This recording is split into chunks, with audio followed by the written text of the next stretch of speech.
বিসমিল্লাহির রহমানির রহিম। সুপ্রিয় শিক্ষার্থীবৃন্দ, আসসালামু আলাইকুম।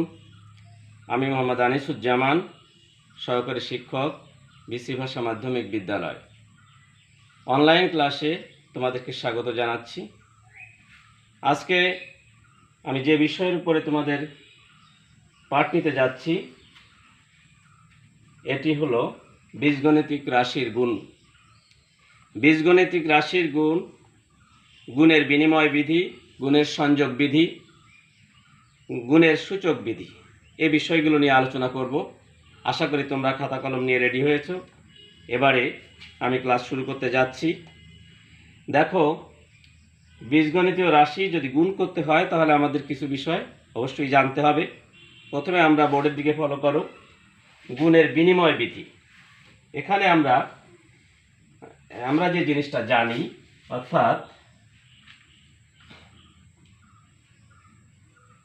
আমরা জানি 2 গুণ 3, অর্থাৎ 2 × 3, 2 × 3 সমান 6, 2 × 3 সমান 6। আবার 3 × 2 সমান 6। এক্ষেত্রে অতএব আমরা বলতে পারি 2 × 3 সমান 3 × 2, অর্থাৎ 2 × 3 করলেও 6, 3 × 2 করলেও 6, 6 সমান 6, অর্থাৎ 2 × 3 সমান 3 × 2। এটাই হলো গুণের বিনিময় বিধি। এবার আমি তোমাদেরকে যে বিষয়টি জানাবো সেটি হলো গুণের সংযোগ বিধি। গুণের সংযোগ বিধি। এই গুণের সংযোগ বিধির ক্ষেত্রে একই রকমের ব্যাপার, তারপরে একটু তোমরা ভালো করে খেয়াল করবে যে ক্ষেত্রে আমরা যখন এভাবে, অর্থাৎ বোর্ডের দিকে ফলো করো, 2 × 3 এটা প্রথম বন্ধনীর মাধ্যমে আমরা বন্ধনীভুক্ত করলাম, গুণ 4। এ কত আসে? 3 × 2 সমান 6 × 4 সমান 24।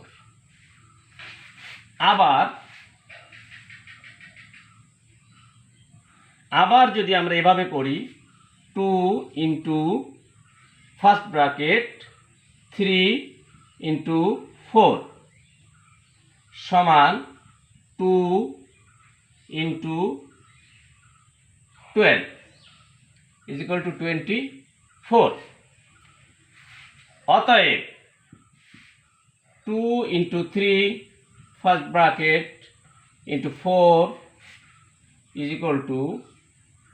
2 × 3 × 4 সমান, যা হচ্ছে গুণের সংযোগ বিধি। তো আমরা এত সময় যা শিখলাম, একটি হলো গুণের বিনিময় বিধি, আর একটি হলো গুণের সংযোগ বিধি। এইভাবে এবার গুণের সূচক বিধি নিয়ে আলোচনা করব। আবার খেয়াল করো, গুণের সূচক বিধি। আমরা জানি a × a, অর্থাৎ a আর a যদি গুণ করা হয় তাহলে হয় কি? a², অর্থাৎ a এর পাওয়ার 2। ঠিক তেমনি a × a সমান a³, অর্থাৎ এর পাওয়ার হয় 3। এভাবে a কে যদি 4 বার গুণ করি, a × a × a × a, এর পাওয়ার হয় 4, a⁴। এখন আমরা যদি এই দুটোকে গুণ করি, অর্থাৎ a², অর্থাৎ এর পাওয়ার 2 × এর পাওয়ার 4, তাহলে কি হবে? দেখো, এখানে এর স্কয়ার বলতে কি বোঝায়? দুইটা a × a। আবার a⁴ বলতে কি বোঝায়? a × a × a × a। এখন দেখো এ মোট 6 বার গুণ করা হয়েছে, এখানে 2 বার, এখানে 4 বার। তাহলে এ into A into a two এ 4 বার হলো 5 বার, 6 বার। তাহলে এখানে এ যেহেতু 6 বার, তাহলে এর পাওয়ার হচ্ছে কত? এ টু দি পাওয়ার 6। যা যদি আমরা ভাগ করে লিখতে পারি এ 2 প্লাস 4 এর পাওয়ার 6। ঠিক সেইভাবে যদি আমরা কোনো সংখ্যার পাওয়ার গুণ করতে যাই, সেক্ষেত্রে আমরা কি করব? আবার একটু বোর্ডের দিকে খেয়াল করো। আমরা সেক্ষেত্রে কি করব? A to the power m into a to the power n। আগে যেমন বলেছিলাম যে এর পাওয়ার 2 ইন্টু এর পাওয়ার 4 হলে কি হয়েছে? A to the power 2 plus 4।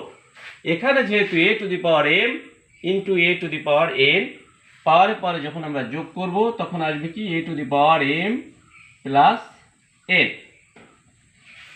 যেখানে mn যে কোনো স্বাভাবিক সংখ্যা, এই প্রক্রিয়ায় গুণের সূচক, এটাকেই বলা হয় গুণের সূচক বিধি। তো আজকের ক্লাসে তোমাদেরকে আমি যে বিষয় 3টি আলোকপাত করলাম, গুণের বিনিময় বিধি, গুণের সংযোগ বিধি, আর একটা সর্বশেষ যেটি তোমাদেরকে শেখানো হলো গুণের সূচক বিধি।